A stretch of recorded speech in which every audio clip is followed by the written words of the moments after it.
Good morning. This is for section 5.2, slopes and Y-intercept.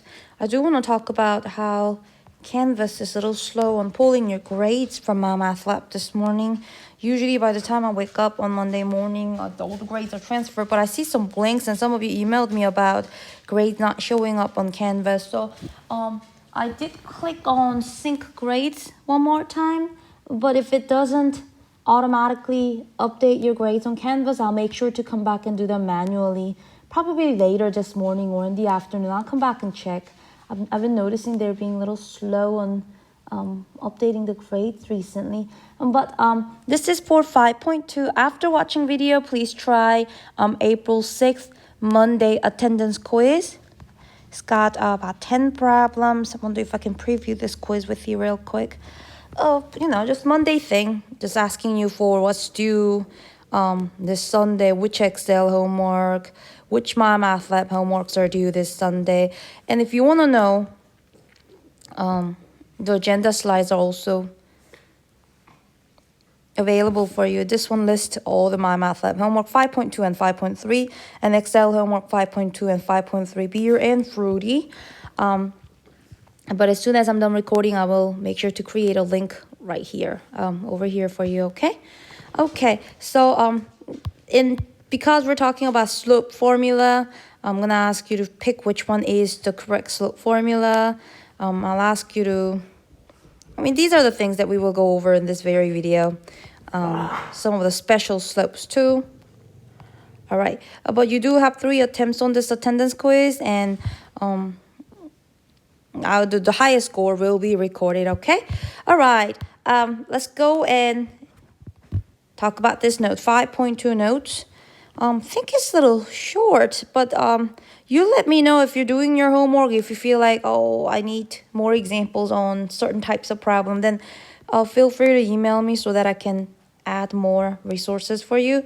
But but this is very similar to the kind of stuff that you probably went over in MTH classes or in Algebra 1 or Algebra 2. So I'll wait for your response if you feel like you need more resources on 5.2, because our notes are usually longer than just this much, but we'll go and do a short note today and see how that goes.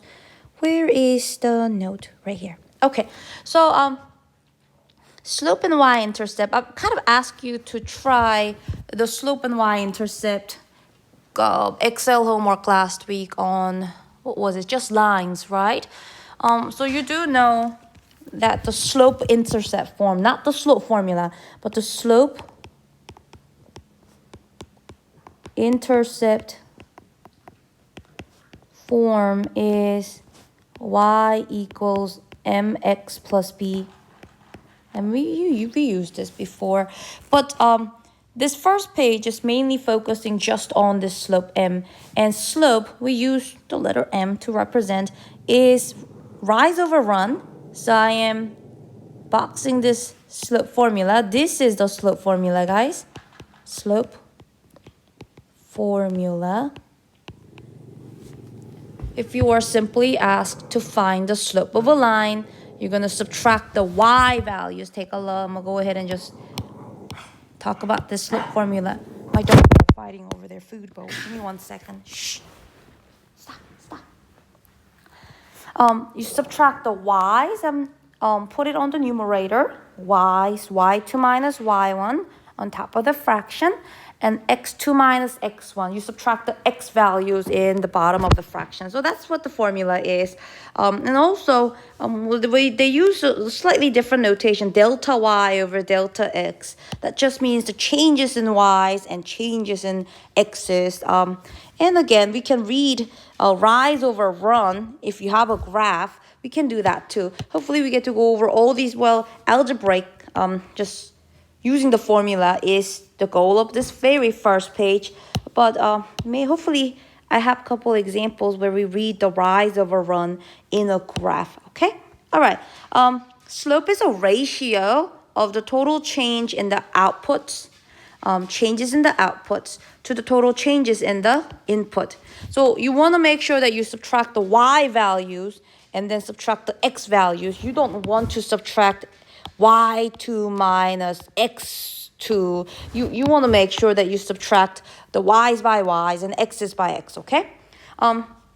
So here are the two interpretations. The steepness of the line connecting 2 points, how steep it is. So the bigger the slope, the steeper the line will be. A negative slope indicates that the line slants down, moving from left to right. So if I'm adding a couple pictures, this slope, this has positive slope. Even though I drew the arrow pointing down that way, when you read the slope, guys, make sure you're just reading from left to right. So this line is left to right going up, right? Now, if you have a line that's going down from left to right, well, that line will have a negative slope. There are two different kinds. There are two other kinds that I want to talk about, the special kinds of slope. Well, you'll see them when we go over these examples down there, but the number value, the numerical slope, like positive or negative, should match what you see on the graph when you graph those two. If it's a positive slope, it needs to go up from left to right. If it's negative slope, it needs to go down from left to right. Now let's talk about a couple other ways to call the slope. The constant rate of total change between the input and output quantities. If the line goes through the origin, there is a constant of proportionality. Now this is somewhat of a review of what we did a couple sections ago. But the last sentence, I'll highlight that. Highlighting the last sentence. This rate of total change is also referred to as the rate of change, difference quotient, or a rate of change. Yeah, so these are the kind of like the three different words that I made it into a quiz for you. So all of these, they're used to talk about slope, okay, the rate of change. Now, let's actually use this slope formula to find some slopes given two lines. And what we're going to do is we're going to state whether the line is increasing, decreasing, horizontal, or vertical, okay? I got 6 examples here for you. Start with the first one. Now, this is going to be the easiest case where all the numbers are just positive. Let's see. I will label things though, but you do know that if you have an x value and y value, and that's how they give us the x and y value in an order pair. So you have 2 points. So we're going to call this x1, the first x value, and we're going to call this 6 y1. That's the second, that's the first y value. Now the other ones, we have another x value, so I'll call that x2. And this one is the second y value, so we call it y2. So x1, y1, x2, y2. I got those labeled. I'm going to go ahead and do y2 minus y1 and put that on top of the fraction, and do x2 minus x1 and put that in the bottom of the fraction. So what two numbers should I subtract on the numerator? I need to do y2 minus y1, right? So I'm going to need to subtract 28 minus 6. So that's my numerator. What number goes in the denominator? I need to subtract x2 minus x1. That will be 1 minus 5. I know you want to do 5 minus 1, but you have to keep the order. You have to do 1 minus 5 because we're doing x2 minus x1. I mean, yes, until we get, please do that. So make sure you subtract in order, okay? So second point minus the first point, second point minus the first point, or you could have done first point minus the second, first point minus the second, but the way the formula is written, y2 minus y1, I always just kind of subtract the second point minus the first point. But anyways, let's go ahead and simplify this. I think on the quiz, I think all of them are almost all multiple choice, but when you are typing in answers on your 5.2 homework, read carefully if they want fraction or decimal. But I think I'm going to try to just give both here. So the numerator, if I do 28 minus 6, I get 22. If I do 1 minus 5, I will get negative 4. Now, this is not a good answer because it's not simplified all the way. So if you try to simplify this fraction by dividing the numerator and the denominator by 2, you will get negative 11 over 2. So if you want to give, well, I mean, slope, I think it's always better to leave it in fractions so that you can clearly see that the rise is, I mean, it's not really rising, right? It's going down 11 and it's going 2 to the right. So the rise over run is going down 11 over 2 to the right. So this one will be a decreasing line. From left to right, and we know that because this is a negative slope. It's going down from left to right. Okay, let's try another one, just straight up slope formula. All right, next one, m equals y2 minus y1 over x2 minus x1. I always just kind of highlight the y values and I'm going to subtract them on top. 9 minus 6 over, and we have to be careful when the numbers have signs. I have to do -3 minus -1. You cannot ignore the signs. You have to write them. -3 minus -1. And you see, the numerator is easy. 9 minus 6, we'll just get 3. But the denominator, notice that we have negative. That will change into -3 plus 1. So the slope will be 3 over -2. Again, this is a negative slope. Therefore, I will say this is a decreasing line because the slope is negative. Okay. Slope is negative. All right, let's keep going. Just some slope practice. All right, this one, let's do m equals y2 minus y1 over x2 minus x1. I wonder if this one's any different. So I'm going to do 6 minus -5. So, you know, common mistake is something like that. People simply doing 6 minus 5. That's not what it is, right? You need to do 6 minus -5 over what's in the denominator. We're doing 1 minus -1. 1 minus -2. Now look, I got subtracting a negative and a subtracting a negative. So both the numerator and the denominator turns into a sum, into sums. 6 plus 5 over 1 plus 2. So that will be 11 over 3. And this means, well, we're going up 11 over 3 to the right. And this one is a positive slope, positive number. Therefore, this is an increasing line. Okay. I think you're getting this just using slope formula, right? Ooh, look at D. I got more negatives. All right, let's do this very carefully. M equals y2 minus y1 over x2 minus x1. Subtract the y values. I'll do -4 minus -8 over, now the denominators, I have -5 minus -4, -5 minus -4, and I got these negatives, negative, you know, these will turn into positive, so I'll get -4 plus 8 over -5 plus 4. Let's simplify this. What's that gonna be? The numerator will be 4. The denominator will be -1.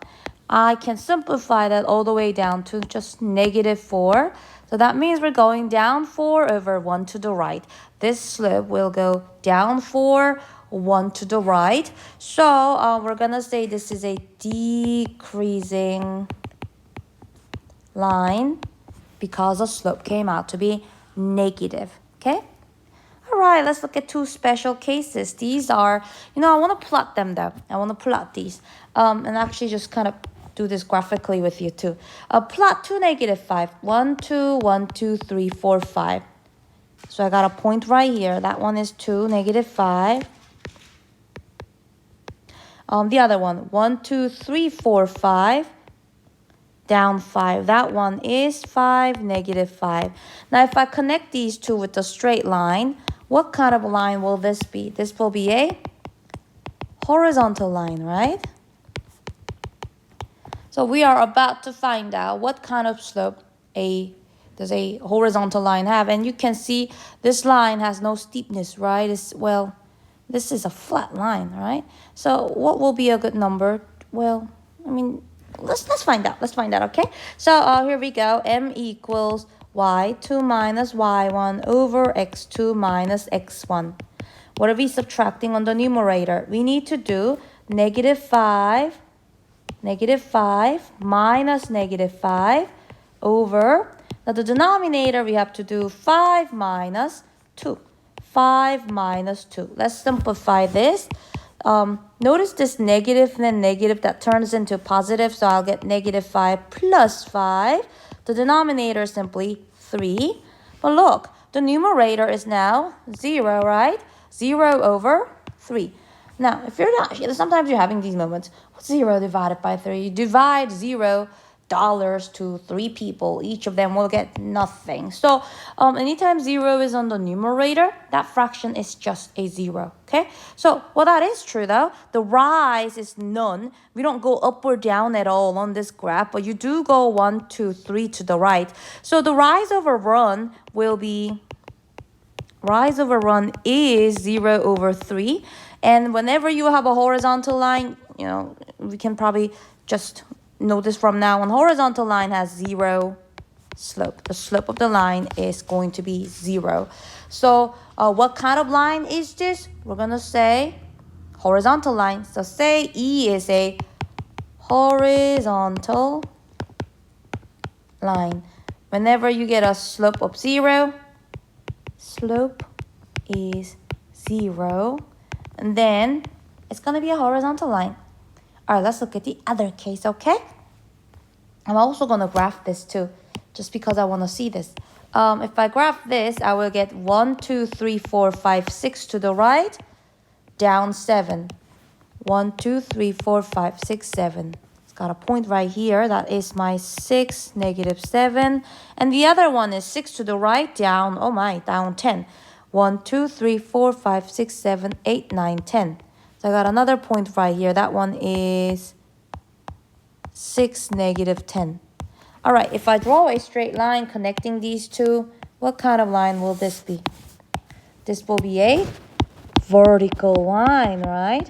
So without finding the slope, oopsies, I know this is a vertical line because we know how to graph this. I'll just write it again. Vertical line. But what kind of slope does a vertical line have? If you try to read the rise over run, let's try that too.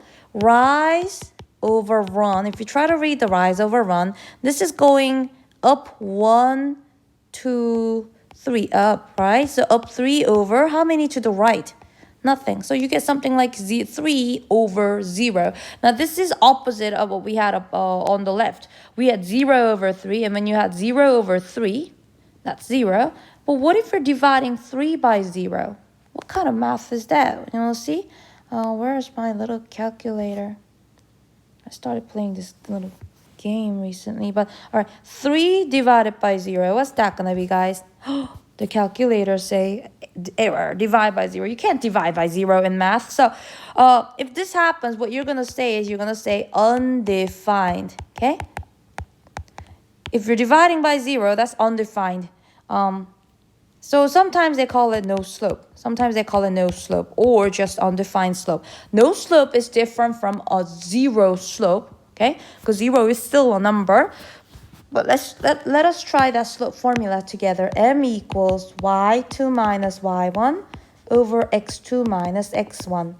So you subtract the y's and put it on top. Negative 10 minus negative 7 over, what's the denominator? I have 6 divided by, 6 minus 6. You see why that's happening.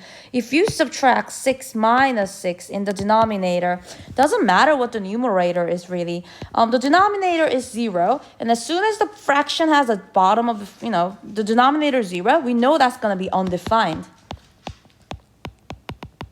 We know that's going to be undefined. But if you really want to simplify this numerator, well, you can write that as negative 10 plus 7 and that is going to be negative 3 over 0. So that's undefined. So, you may be wondering, why did you get negative 3 over 0 instead of positive 3 over 0? I guess because, whenever you read the slope in rise over run, you always have to start from the left point. I just couldn't tell which one is the left point. Is this the left point or is that the left point? So I just started from the bottom and then went up 3. But notice that it didn't go to the right at all. So I just put positive 3 over 0. But in my slope formula, I did treat this one as my right point. But there was really no right or left in this case. So it doesn't matter. As long as you see the 0 in the bottom of the fraction and say, oh, that's undefined, we can't divide by 0, then that's fine. And you have to just say that this implies this line is a vertical line. So we talked about 2 special slopes in addition to negative and positive slopes. I think that put E and F on your quiz. Just kind of, I gave you a line and asked you what's the slope of this vertical line. Well, you do know a vertical line slope is undefined. Horizontal line slope is 0. Okay? All right, let's look at some word problems on 2, 3, 4, 5, and 6. I like 6 a lot. All right, we'll get there. In response to rising concerns about identity theft, the number of models of paper shredders a company manufactures increased approximately steadily from 5 models in 1994 to 35 models in 2006. So it went up. They want you to find the average rate of change. Now here you go. They told you to find the average rate of change. They want you to simply find the slope of the number of paper shredder models manufactured per year between 1994 and 2006. So I'm going to write these 2 points they gave us as an ordered pair, okay? So this one, what they had back in 1994. In 1994, they only have 5 different models, right? But in 2006, they had how many models? 35. So I'm going to use the slope formula to find the slope or the rate of change between these 2 points, okay? So let's do that. So slope, or I should say just the, I'll call it the average rate of change. The average rate of change is equal to, subtract the number of paper shredders. What was the increase? It went from 5 to 35, right? So the 35 minus 5. We should get 30, right? Now, in the denominator, let's subtract how many years it took them. So we do 2006 minus 1994. All right, it looks like they want you to round to 2 decimal places. So we're going to get a decimal. I'm sorry. 2006 minus 1994. I'm typing that in my calculator. The numerator is 30. The denominator, I got it to be 12. So what happened was they had an increase of 30 models in 12 years. But if they want you to talk about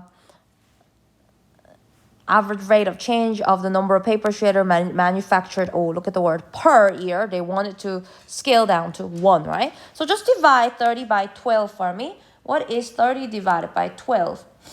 You should get 2.5. I didn't have to round because it came out clean.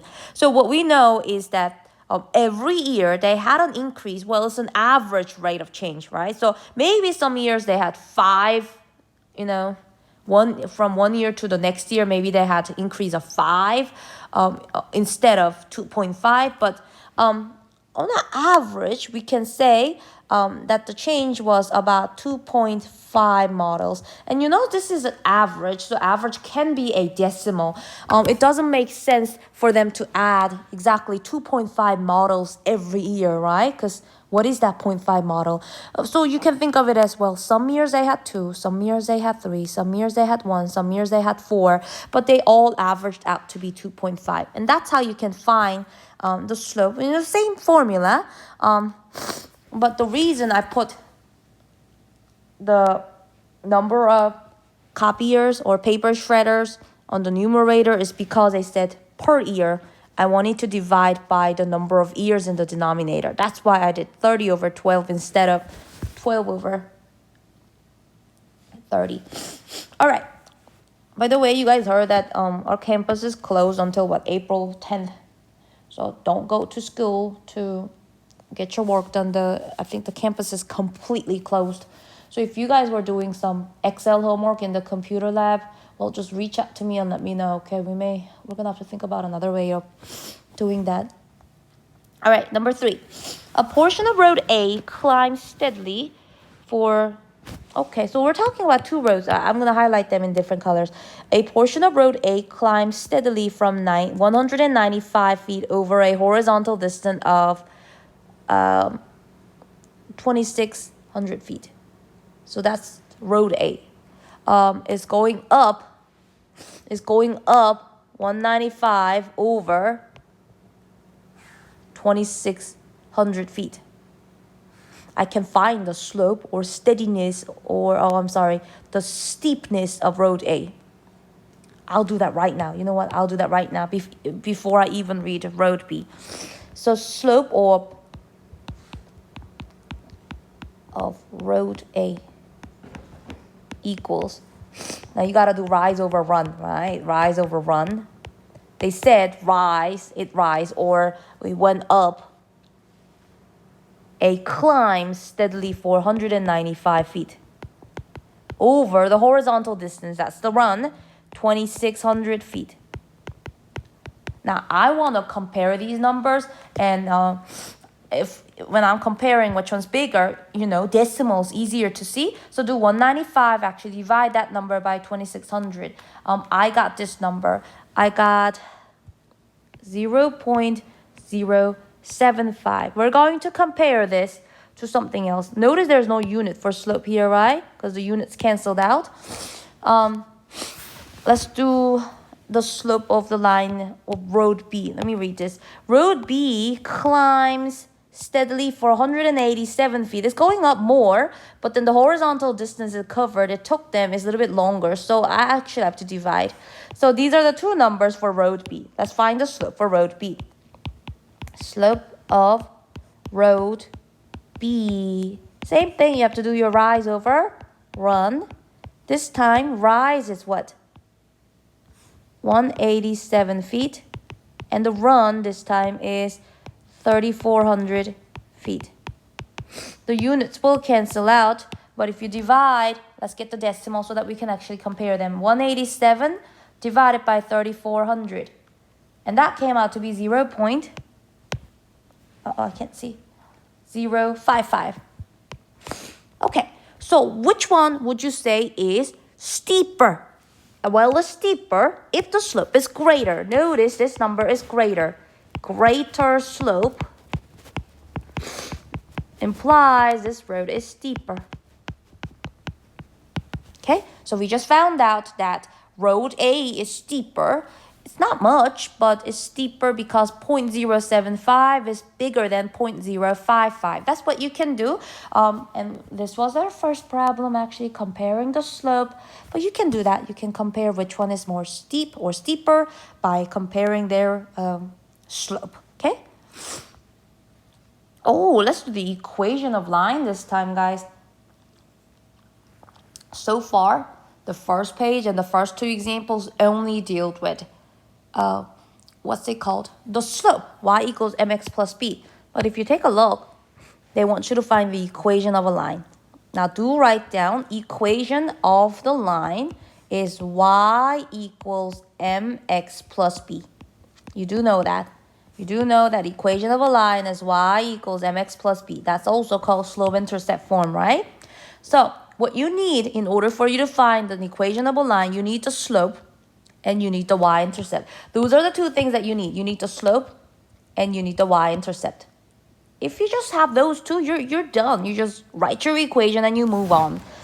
And we've been practicing finding the slope on the first 2 pages. So let's do that. Let's find the slope. I got set 1 and set 2. So I'm going to deal with set 1 first and then ask you to stop the video and try set 2 on your own, okay? Let me work with set 1 right now. Let me first find the slope of this. And really, what I need is I just need to find the slope in between 2 points. I'm going to just pick 2 points. I'm going to just go with the first 2 points, 0, 5 and 1, 10. Okay, so the slope of the first set is 10 minus 5. Notice I'm subtracting the y values. 10 minus 5 over what minus what? 1 minus 0. So if I do that, I will get 5 over 1. And the slope came out to be just 5. What that means is every time I go up in x1 by 1, the y value will go up by 5. Let's see if that's true. The x value goes from 0, 1, 2, 3, 4. And you notice that the y values are going up from 5, 10, 15. You see the constant rate of change in set 1 is really 5. And that's what slope is. Slope is that constant rate of change, how many it is going up by every time x is going up by 1. So I got the slope, and you're wondering, how do we find the y-intercept? But imagine graphing this. Guys, graph this. Maybe that very first point, 0, 5. If you plot 0, 5, 1, 2, 3, 4, 5, wouldn't that point be right on the y-axis? Yes, it is. And in fact, y-intercept is nothing more than that one point that we plot on the y-axis, and the y-intercept will always have an x value of 0 to be stuck on that y-axis. It's not allowed to go to the right or go to the left. So the x value has to be 0. So if they ask you to find the y-intercept, well, just find the value, find the point that has x value of 0. So y-intercept is simply 5. Can you see what the y-intercept is for set 2? The y-intercept will be? Yep. But all right, let me go ahead and write the equation, because now I know what the slope is. Slope is 5 and the y-intercept is 5. They're both 5 for set A. Let me write down the equation then. Equation of the line that describes set A is y equals, instead of mx, you need to write 5x. Instead of plus b, you need to write plus, what was the b? 5. So the equation of the line that describes set 1 is y equals 5x plus 5. I'm going to ask you to stop the video. And you know what though? I don't think I know a way of stopping this video and re-recording on an iPad. And I don't want to risk losing everything that I've done so far. So you stop the video and try set 2. But I'll just go ahead and write the answer really fast. Okay? So I'm just going to do this real quick without talking.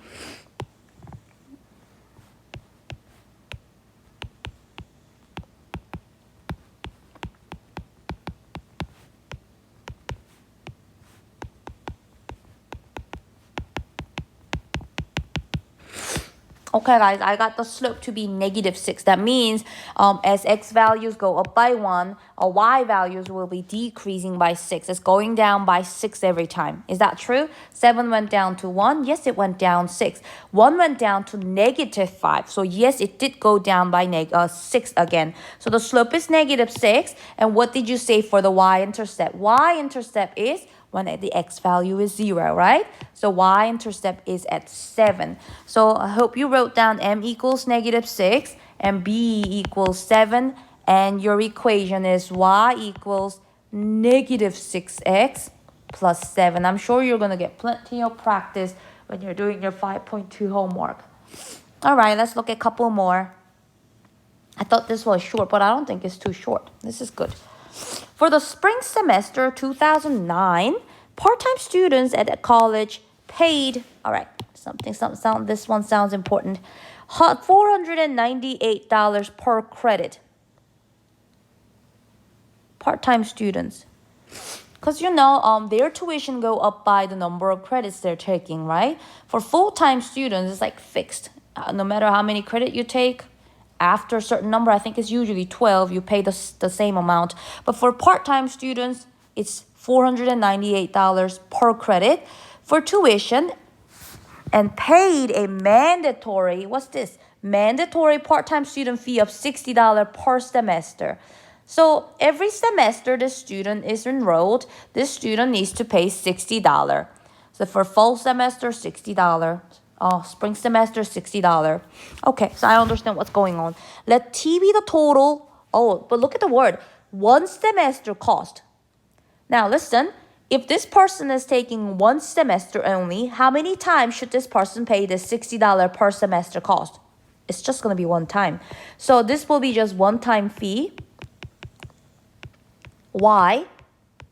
Well, because it's a one semester cost that we're talking about. If we're talking about like 3-year period, then it's not going to be $60 just once. But because we're talking about one semester cost, even though it says $60 per semester, we're not really going to multiply this by anything. All right, of tuition plus part-time student fee for C number of credits. Now, they gave us that our input are like, we usually use X, but they want us to use the letter C for C number of classes, C number of credit. They should C credits of classes.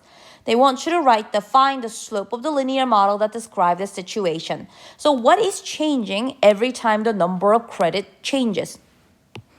How much you should pay in tuition, right? So the slope is going to be that $498 per credit.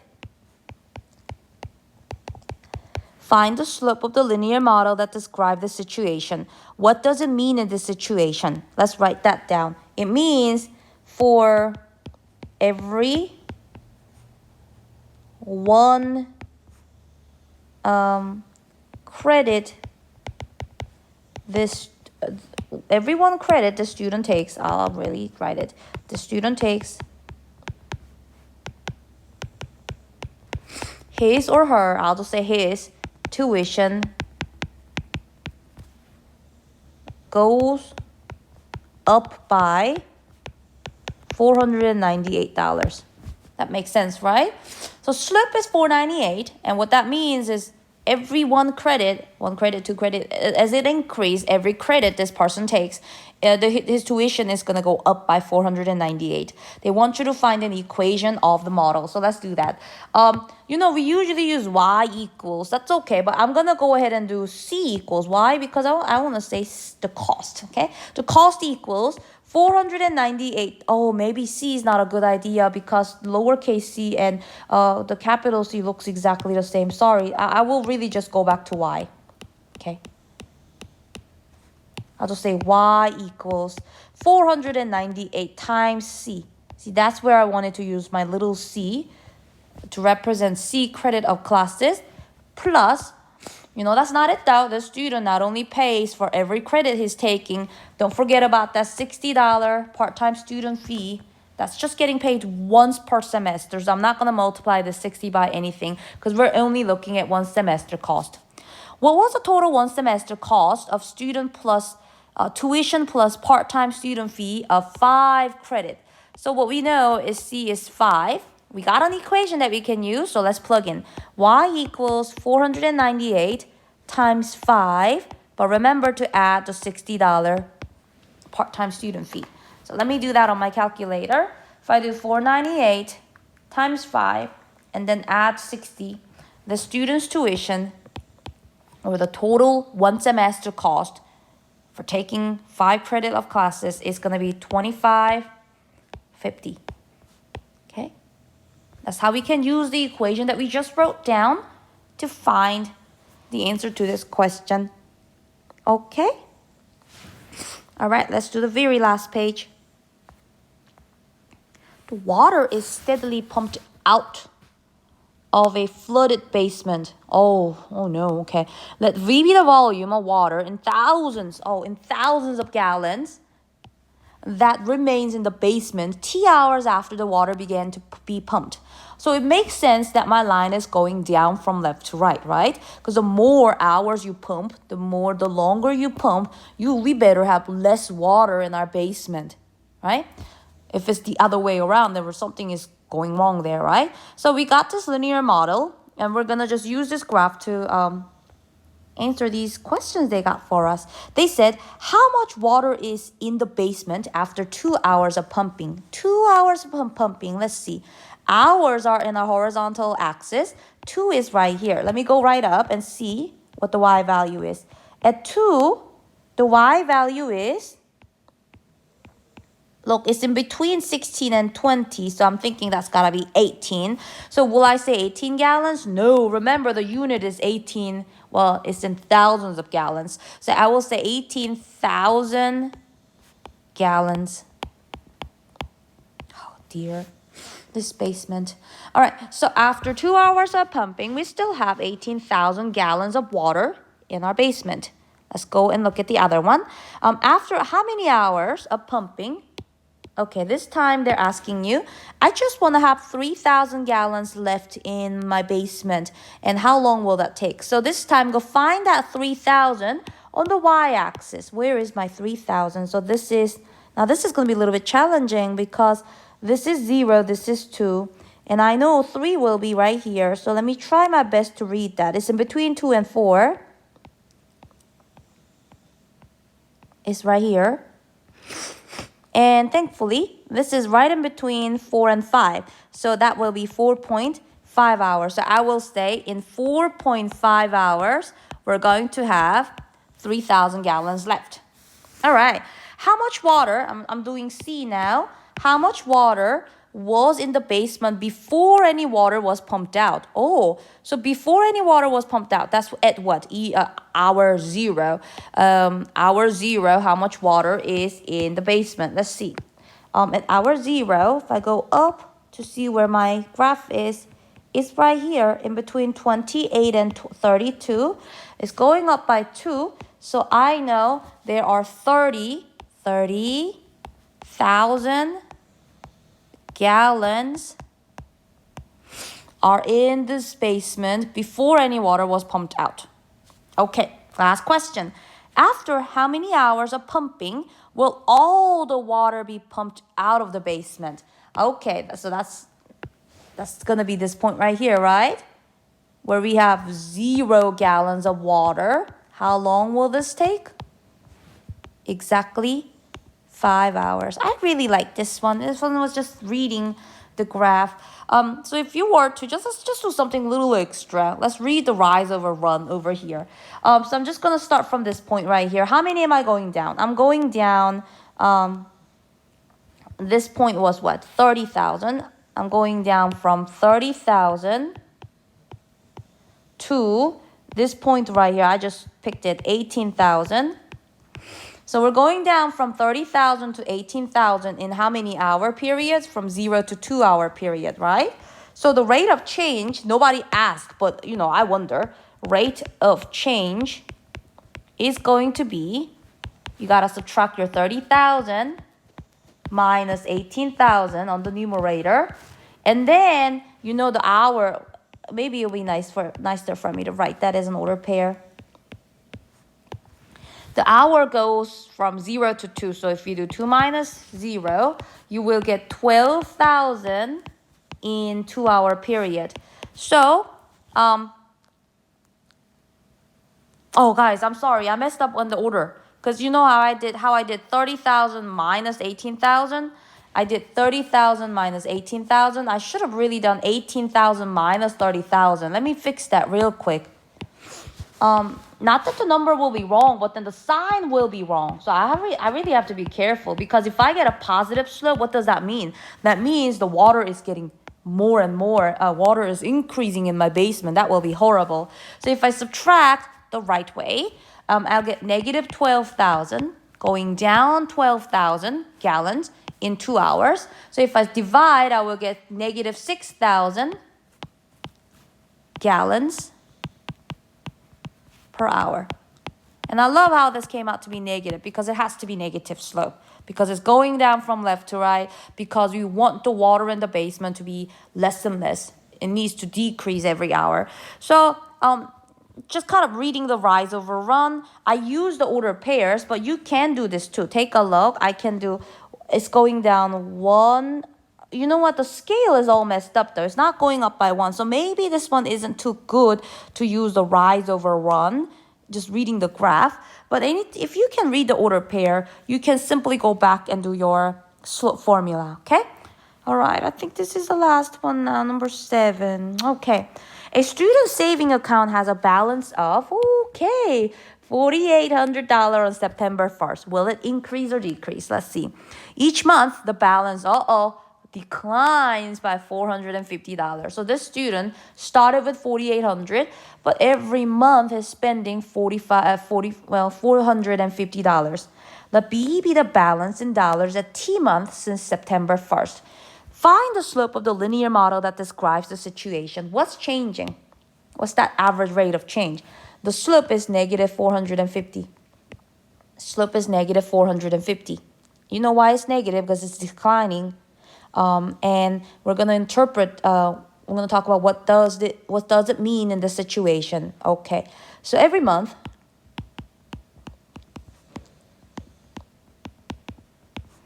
this student's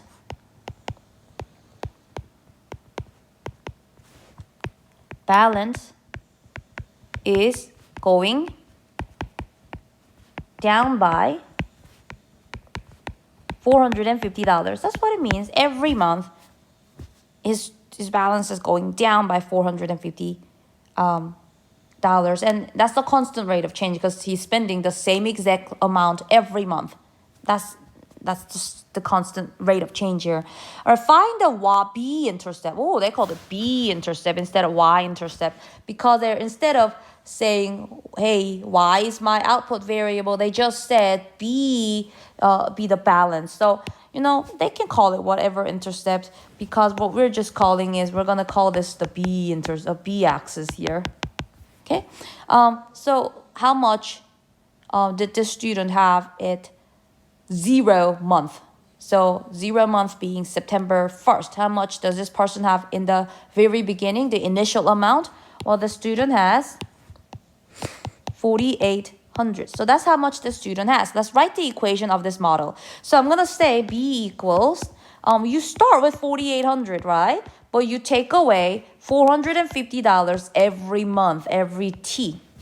So that's an equation. But if you're not comfortable with the order, we can switch it up, course, guys. We can switch it so that it looks more like a Y equals MX plus B. We can say B equals negative 450T plus 480. I kind of like, not 480, 4,800. I like the left one because it says, hey, you start with this much, but every month you're subtracting 450. And that 450, depending on how many months, you're just going to multiply that by 450. If it's September, October, November. In November, the T will be 2 because you waited 2 months, right? Alrighty, let's see if we can use this equation to answer at least one application question. Find the balance on May 1st. Oh, May 1st. And they're so nice. They told us May is 8 months after September 1st. So guess what? T is 8. We're going to plug in 8 there. Will this student have any money left? 4,800 minus 450 times 8. Try to do that. Let me get my calculator. 4,800 minus 450 times 8. Oh, yeah, the student still has some money left. $1,200 left. So the balance on May 1st will be $1,200, and we did that using the equation that we just wrote. So hopefully I covered everything that you will need for your homework, but it's always fun to learn some things on your own by clicking that help me solve this problem, or but if you want me to help you on your 5.2 homework, please just let me know. Okay, we can I can make up more examples, or we can actually do that one problem that you are stuck on.